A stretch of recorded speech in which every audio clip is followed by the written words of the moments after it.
श्रीगुरुभ्यो नमः। हरिः ओम्। श्रीमहागणाधिपतये नमः। श्रीमहासरस्वत्यै नमः। श्रीगुरुभ्यो नमः। हरिः ओम्।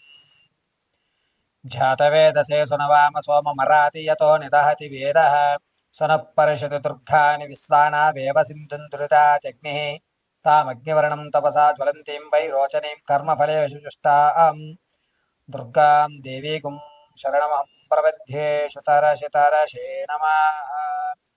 ఇంద్రకీలాద్రిదుర్గే మల్లికార్జునేశ్వరానుగ్రహగడాక్షసిత్యర్థం.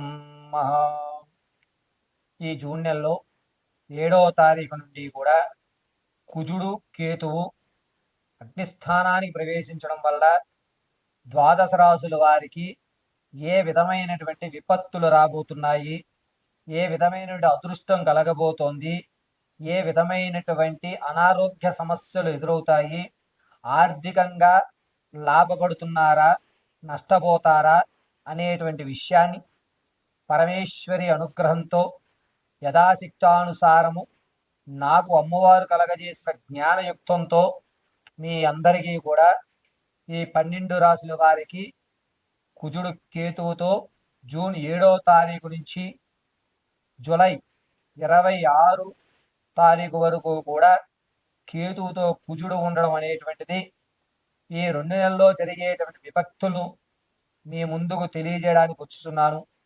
అదేవిధంగా ప్రతి రాశి వారు కూడా ఈ 2 నెలలు ఆర్థికంగా ఆరోగ్యంగా ఏ విధంగా నిలబడాలి, ఆ సమస్యల నుంచి ఏ విధంగా గట్టెక్కాలి, తమ అనుకున్న కార్యక్రమం దిగ్విజయం చేయాలి అంటే ఏ దేవతను అర్చన చేయాలి, ఏ దేవతామూర్తిని మనం పూజించుకోవాలి, ఏ విధంగా ఆ సమస్య నుంచి మనం గట్టెక్కాలి అనేటువంటి విషయాన్ని నాకు పరమశివుడు కలగజేసిన జ్ఞానం మేరకు మీకు తెలియజేయడం జరుగుతూ ఉంటుంది.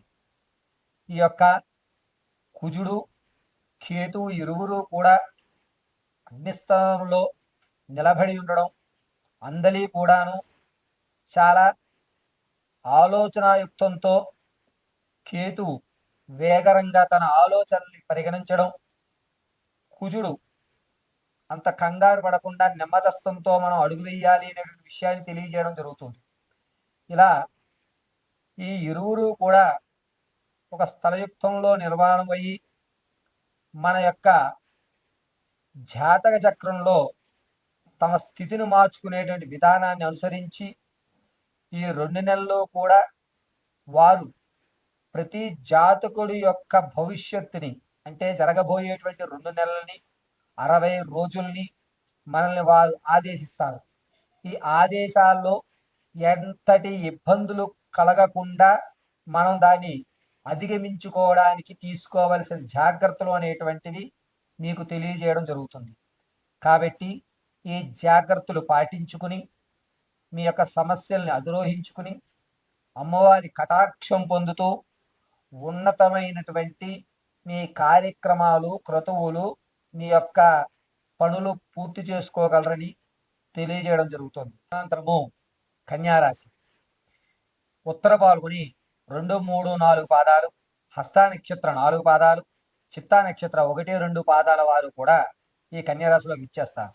కన్యారాశి వారికి జూన్ 7వ తారీఖు నుంచి రాత్రి 10 గంటల 11 నిమిషములకు కేతు అంతర్ధంలో కుజుడు ఇరువురు ప్రయాణం చేయడం వల్ల వీరి అనుకున్నటువంటి స్థితిగతులన్నీ కూడా మారి రావలసినటువంటి ఆర్థికంగా కానీ మీ తాత ముత్తాల నుంచి వచ్చేటువంటి ఆస్తి వ్యవస్థలు కానీ లేకపోతే ఇంతకు ముందు ఎవరో మీ కొరకు దాచినటువంటి ధనం కానీ మీకు లభించడం, మీ స్థితి మారడం, ఒక ఉచ్చమైనటువంటి స్థితిలోకి అంటే పై ఉన్నతమైన స్థాయిలోకి మీరు చేరడం అనేటువంటి జరుగుతాయి. ఇలా జరుగుతూ ఉండగా మీ మీద లేనిపోని అపోహను కలగజేసి మిమ్మల్ని ఇబ్బంది పెట్టాలని చూసేవారు మీ బంధువర్గంలోనే ఈ నెలాఖరులో మీకు తెలిసిపోతుంది. జూన్ 24వ తారీఖు నుంచి 29లోగా మిమ్మల్ని ఇబ్బంది పెట్టేటువంటి వారు బయటపడిపోతారు. ఎప్పటి వరకు స్నేహయుక్తంతో ఉన్నవారు అరే వీడికి డబ్బులు వచ్చాయి కదా నాకు ఎందుకు ఇవ్వో, లేకపోతే మిమ్మల్ని పని చెప్తాను అని చెప్పి మిమ్మల్ని బ్లాక్మెయిల్ చేసేటువంటి వ్యవస్థ ఏర్పడుతూ ఉంటుంది కన్యారాశి వారికి. ఇక సంతానయుక్తం కొరకు ఎవరైతే చూస్తున్నారో వారికి సంతానం కలిగేటువంటి అవకాశం చాలా తక్కువగా కనబడుతుంది. ఎవరైతే గర్భిణీ స్త్రీ యుక్తంలో ఉంటారో వారు వారి యొక్క పిల్లల విషయంలో చాలా జాగ్రత్తగా ఉండాలి. ఎందుకు అంటే ముమ్మనీరు అనేటువంటి పిల్లలు తీసేసుకోవడం జరుగుతుంది. కన్యారాశిలో ఉన్నటువంటి గర్భిణీ స్త్రీలకి పిల్లవాడు కాస్త లంగ్స్ సంబంధించి చిన్న చిన్న మచ్చలు ఏర్పడము అనేటువంటిది ఏర్పడి బ్రీతింగ్ తీసుకోవడం అనేది ఆ పిల్లల్లో కొంచెం ఇబ్బందిదాయకంగా ఏర్పడుతూ ఉంటుంది. కన్యారాశిలో ఉన్నటువంటి వారికి అనూహ్యంగా ధనం రావడం వల్ల పేరు ప్రఖ్యాతులు పెరిగి ఎవరు మంచివారు ఎవరు చెడ్డవారు అనేటువంటి విషయం అనేటువంటి గ్రహించడం తెలిసిపోతుంది. ఇక ధనం వచ్చిన తర్వాత మీ ప్రవర్తనలో మార్పులు రావడం వల్ల ఇది నడవంతరపు సిరి, వీడికి సిరి తగ్గిన తర్వాత మళ్ళా మన దగ్గరికి వస్తాడు అని చెప్పి కొంతమంది తగ్గుతూ ఉంటారు. కొంతమంది మిమ్మల్ని ఇబ్బంది పెట్టే వాళ్ళు ఎక్కువగా చూస్తూ ఉంటారు. ఖచ్చితంగా ఎవరైతే మీ శత్రువులు ఉన్నారో వాళ్ళు ముందుగా మీ యొక్క శరీరంలో ఇబ్బంది కలగజేయాలి అని చెప్పి మీ మీద చెడు ప్రయోగాలు చేసేటువంటి అవకాశం జూన్ 23వ తారీఖు నుంచి జూలై 2వ తారీఖు వరకు కూడా మీ మీద చెడు ప్రయోగాలకి శ్రీకారం చుడుతూ ఉంటారు. అంతేకాకుండా ఇతని దగ్గర ధనమంతా నేనే తీసేసుకోవాలి అని మిమ్మల్ని చాలా ఇబ్బందికరమైనటువంటి మాటలు మాట్లాడుతూ మీ నోటంటే నాకు ఏం వద్దు అనేటువంటి పలుకు పలికించడానికి మిమ్మల్ని ఇబ్బంది పెట్టేటువంటి అవకాశాలే నడుస్తూ ఉంటాయి. కాబట్టి మీ మాటని మీకు వచ్చిన ధనాన్ని రెండిటిని చాలా జాగ్రత్తగా మీరు వ్యవహరించుకోవాలి. కన్యారాశి వారి దగ్గర ఒక అద్భుతమైనటువంటి అవకాశం అనేటువంటిది 24వ తారీఖు తర్వాత నుంచి ఏర్పడుతుంది. మిమ్మల్ని నమ్మించి మోసం చేయడానికి గుంటనక్కలు అనేటువంటివి పక్కగా చేరి నేను చాలా ఇబ్బందుల్లో ఉన్నాను, నన్ను నమ్ము, నాకు ధనం ఇవ్వి అనే మాటలు చెప్తూ ఉంటారు. వారి మాటలు నమ్మకంగా ఉండడం చాలా మంచిది. ప్రమోషన్లో ఉన్నటువంటి వారు మీరు అనుకున్న రంగంలో ప్రమోషన్ వస్తుంది, కానీ అక్కడ కూడా ఇతనికి ఈ ప్రదేశం కాదు, నా వాళ్ళు ఉండాలి, ఇతను ఎక్కడి నుంచో వచ్చాడు, ఇతను పంపించేయాలి అనేటువంటి ఇబ్బందులు కలగజేస్తూ ఉంటారు కన్యారాశి వారికి.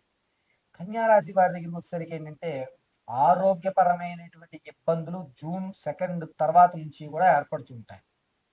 జూన్ 2 తర్వాత నుంచి ఏర్పడినటువంటి ఈ ఆరోగ్య సమస్య జూలై 23వ తారీఖు తర్వాత తగ్గుముఖం పట్టేటువంటి అవకాశం జరుగుతూ ఉంటుంది.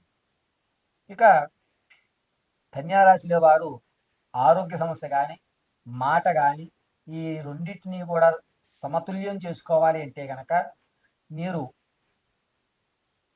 మెరూన్ కలర్లో ఉన్నటువంటి కుంకుమని తీసుకుని అందులో పచ్చకర్పూరము, ఒక ఇలాచి, దాసిన చెక్క ఈ 3 కూడా మిక్సీ పట్టి ఆ కుంకుమలో కలిపి దేవి ఖడ్గమాల చదువుతూ అమ్మవారికి అర్చన చేసి ఆ కుంకుమని అడ్డంగా పెట్టుకుని మీరు బయటికి వెళ్ళి మీ ప్రయాణాలు చేసుకోవడం చాలా మంచి పరిణామాలు మీకు దోహద చేస్తూ ఉంటాయి.